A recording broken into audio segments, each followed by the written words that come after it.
Singapore ম্যাচের শেষ বাঁশিতে যখন মাঠে পিন পতন নীরবতা, তখন অনেকেই হয়তো ভেবেছেন এখানেই বুঝি হামজা জামালরা ইতি টানলো এশিয়ান কাপে খেলার স্বপ্ন।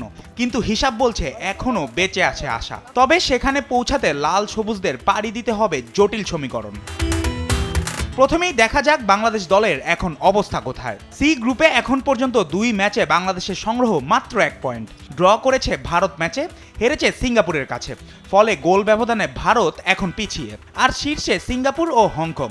দু দলেরই পয়েন্ট 4। 2027 এশিয়ান কাপ বাছাইয়ের তৃতীয় রাউন্ডে 24টি দল খেলছে 6টি গ্রুপে। গ্রুপ সিতে আছে বাংলাদেশ, ভারত, সিঙ্গাপুর আর হংকং। প্রতিটি দল এখন পর্যন্ত খেলেছে 2টি করে ম্যাচ। এখনো হাতে আছে 4 ম্যাচ, মানে সবাই এখনো প্রতিযোগিতার মাঝে। সম্ভাবনা টিকে আছে 4 দলেরই।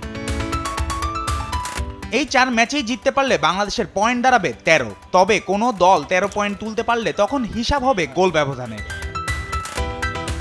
যদি হংকংয়ের সঙ্গে 2 ম্যাচেই বাংলাদেশ জয় তুলতে পারে, তাহলে বাকি 2 ম্যাচ জিতলেও হংকংয়ের সর্বোচ্চ পয়েন্ট হবে 10, অর্থাৎ বাংলাদেশের চেয়ে পিছিয়েই থাকবে।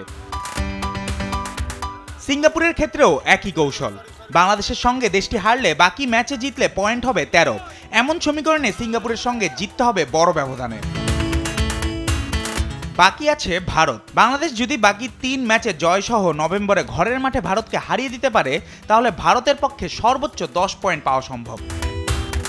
সব মিলিয়ে বাংলাদেশকে জিততে হবে বাকি 4টি ম্যাচেই। সেই সঙ্গে সিঙ্গাপুরের সঙ্গে বাড়াতে হবে গোল ব্যবধানটাও। তবেই হামজা জামালদের স্বপ্ন পৌঁছাবে এএফসি এশিয়ান কাপ মিশনে। জুবায়ের নূর, স্পোর্টস ডেস্ক, দেশ টিভি।